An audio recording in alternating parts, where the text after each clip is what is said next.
Once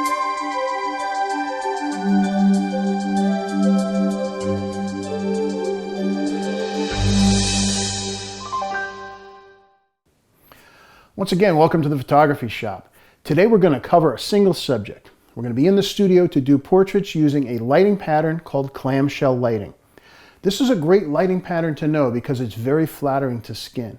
In addition, to make it really simple, we're going to use just 2 speed lights and a reflector. So this is a set you can use anywhere. Let's get started. Hey everyone, we're in the studio today to take a look at a basic yet very effective lighting pattern often used for beauty portraits. It's called clamshell lighting. It gets its name from the fact that there's light coming from directly above the subject as well as from below. Think of it as kind of a giant clam, light coming from above and from below. This is a very flattering lighting pattern because the shadows are minimized and the skin looks very smooth. Now we're going to accomplish this with just 2 lights and a reflector. Since I want to take you through the entire process, we'll build the portrait starting with our main light, then add a reflector below, and finally we're going to use a light in a softbox as our background. If you've never used a light in a softbox as a background, I know you're going to love this. If you carefully control the power of these lights, using a softbox as a background is a great way to get clean, pure white results that don't interfere with your subject. For this kind of lighting, I always prefer to go straight to manual control, and I always use a light meter to get a perfect exposure the first time. Now, if manual exposure and light meters are something new to you, don't worry. I'll make it all crystal clear, and you'll see how easy it is to get consistently perfect exposures. Now, most of these pieces I'm using today are actually part of a kit that Photix has called the Portrait Anywhere Kit. There are 3 different versions of it, one with 1 light, 2 lights, and 3 lights. The Portrait Anywhere 3 kit has 3 lights. We're going to use 2 of the 3, but you're going to find there's a lot of times that you're going to want to have a 3rd light. So this is one of the shoot-throughs that comes with the kit. So I'm going to go ahead and open this, and just to show you, this is just going to slide through the opening on the bottom of the mount. I'll put this in here. Now, question that comes up all the time, how far to put the umbrella away from the light? Depends on what kind of light fall off you want. If you bring it in very closely to the head of the light, you're going to get a hot spot that's going to fall off. We want a little more even light for this, so I'm going to push this back further so that we get a little more gentle, even light over our subject. For clamshell lighting, we place the main light directly above the subject, slightly in front of them and pointing down at the face. Now this itself will create a type of light called butterfly lighting. What butterfly lighting is when you cause a little shadow, almost like a little butterfly mustache, underneath the nose. It's a very nice lighting pattern all by itself, but for us it's just going to be the start. So here on set, our subject has shown up. We have the lovely Sarah with us today. Hi Sarah. So she just got in place. We did pre-meet her, but I'm going to go ahead and meet her again just so I know exactly what her head height is because she's a little shorter than I am. So I hit the measure button again on the side of the meter. I'll put it right up here and hit the test button, and I get 7.1. So it's the same reading we had before. In fact, I'm just going to put the meter around my neck. I put 7.1 on here, 125, 7, 100 ISO. Let's go ahead and get a couple shots. Okay, Sarah, here we go. Beautiful. Turn your head towards me a little more. Perfect. Give me a little smile, just a gentle smile. Beautiful. So we got great exposures, but it's not the look we're after. It's kind of a dramatic lighting. In fact, here, I'll let you see. See, we got. See how the shadows are dark underneath your chin? And kind of under the eyebrows as well.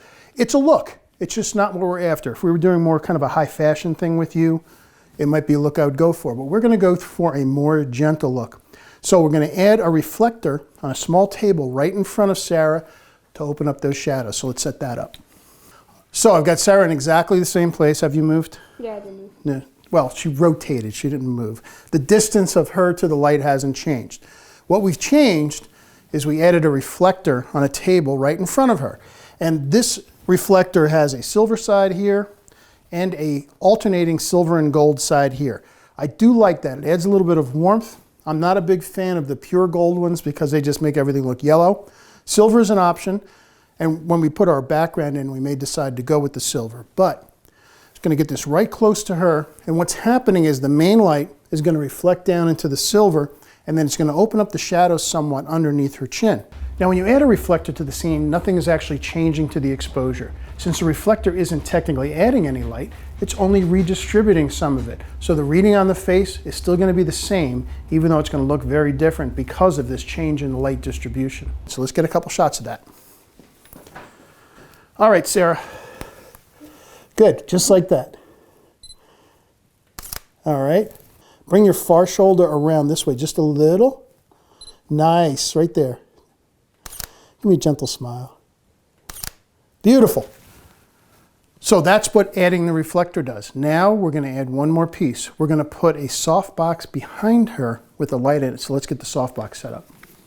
So we got our basic shot with just the umbrella. Then we added the reflector to open up the shadows. Oh, as I poke Sarah in the face, to open up the shadows underneath her chin and in her eyes a little bit. And now you can see we've got a softbox here. Now since we're just doing headshots, this is a small softbox. It's a 27 by 40. If you want to do something bigger, I'd get a 3 by 4 foot or even a 4 by 6. When you're using a softbox as a background, you have to be very careful with the power of it. If it's too high, it'll end up creating a glow around Sarah. The edges of her hair will disappear, the edges of her ears. It'll start creeping around her shoulders. So I want to make sure that this comes in about 2/3 of a stop brighter than our main. So let's go ahead and remeter the main light first. And again, I've got my meter here. Just hit the measure button, hit the test button, and I'm getting 7.1. Now, your camera is set in 1/3 of a stop. So 2 more clicks up from 7.1. 1 click would take you to f8, 2 clicks would take you to f9. So we want this light to be 2/3 of a stop brighter than that one. So we need to measure it so this returns a number of f9. So again, I hit my measure button, come behind Sarah here, get my reading, and I'm at, what's it say there? 9. F9, there we go. How's that for luck? You have to adjust the power until that happens, but I just happen to have everything set in the right place. We happen to be perfectly on, 7.1 here, F9 here. That means the exposure on Sarah is going to be 7.1. This is just the background. And by having a little bit brighter than our main, it's going to be a very clean background with no details. Any of these wrinkles in the front of the softbox won't even show up. So 7.1, let's do it. Okay, rotate your shoulders like we did before. Good, good. Now lean towards me a little bit, right there. Nice, that's it. Beautiful. I'm going to come down a little lower. Tilt your head this way a little bit more. Actually, let's go the other way. Let's go here. Yeah, chin down a little. Right there, gorgeous. Oh, that is nice. Beautiful. That was a lot of fun. We got some great results, even though we were just sticking with the very basics with our model Sarah. Now, clamshell lighting has a lot more variations to it, and I'm sure you can come up with some ideas on your own to make this work for your needs. So until next time, keep shooting, and thanks for watching. Bye-bye.